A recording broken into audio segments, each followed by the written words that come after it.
Russian forces escalated attacks in and around the Ukrainian capital, Kyiv. Ukrainians abruptly woke up to the surprised Russian strike late on February 13th. Kyiv Independent reported that Russian forces launched a drone attack on Kyiv Oblast, injuring 2 people. Vyshhorod district of Ukraine's national capital region was hit. The district is located on the northern outskirts of Kyiv. Regional Governor Mykola Kalashnyk reported that a man and a woman were hospitalized with injuries stemming from the attack. In a Telegram post, Kalashnyk said the male injured victim sustained multiple shrapnel wounds to his upper limbs, face, and neck, while the woman suffered a bone fracture.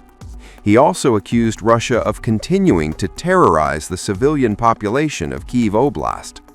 The attack also caused a fire to break out at a home in the region, which was extinguished by emergency crews.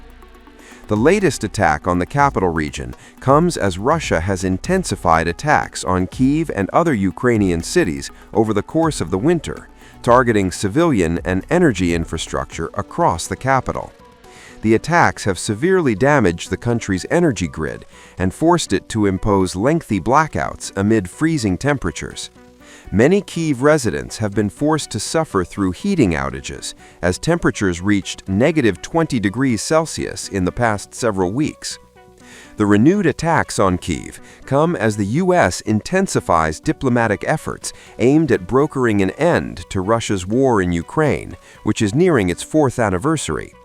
Kremlin said the next trilateral Russia-US-Ukraine round of negotiations that will take place in Switzerland on February 17th and 18th. The attack also came as Kyiv's European allies met in Munich. Ukrainian President Volodymyr Zelensky met German Chancellor Friedrich Merz, British Prime Minister Keir Starmer, and several other European leaders on the sidelines of the Munich Security Conference on Friday. Among the main topics of discussion were Ukraine's energy infrastructure and ways of its restoration, as well as diplomatic cooperation. But in a shocker, U.S. Secretary of State Marco Rubio skipped the meeting on Ukraine at the last minute, raising eyebrows.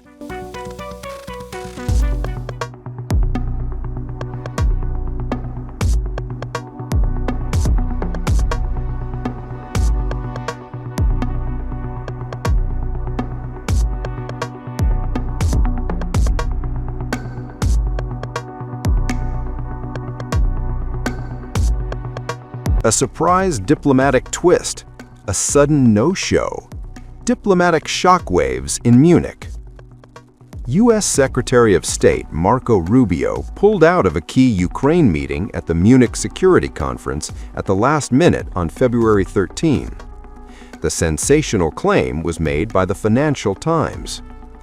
Rubio skipped the high-stakes meeting on Ukraine that held on the sidelines of Munich Security Conference without prior notice. The so-called Berlin format gathering was attended by Kyiv's European backers, including French President Emmanuel Macron, German Chancellor Friedrich Merz, as well as the heads of the European Commission, the European Council, and NATO. The leaders sought to insert their vision of a just peace deal into the U.S.-led negotiations process. But the last-minute cancellation of Rubio raises eyebrows. An unnamed European official described it, officially blamed on alleged scheduling conflicts, as insane, while another EU official told FT that without Rubio, the entire meeting lacked substance. Remember, Rubio is set to address the Munich conference on February 14 morning, and will be engaging on Russia-Ukraine in many of his meetings on the sidelines, according to a U.S. official. The top U.S. diplomat previously skipped a meeting of NATO foreign ministers in December last year. Earlier, he had declared that his job is to advance America's national interests, not waste taxpayer money or coddle anti-Americanism.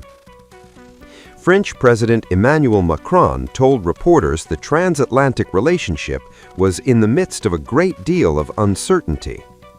German Chancellor Friedrich Merz also called on Friday for the United States and Europe to repair and revive transatlantic trust together. arguing that being part of NATO is also to America's advantage. It is in the midst of a great deal of uncertainty, but we have clarified what we want for ourselves and what we need to do, and the United States needs to clarify what it is prepared to do for the Europeans. Let me paraphrase this for our American friends in English. For 3 generations, trust amongst allies, partners and friends has made NATO the strongest alliance of all times.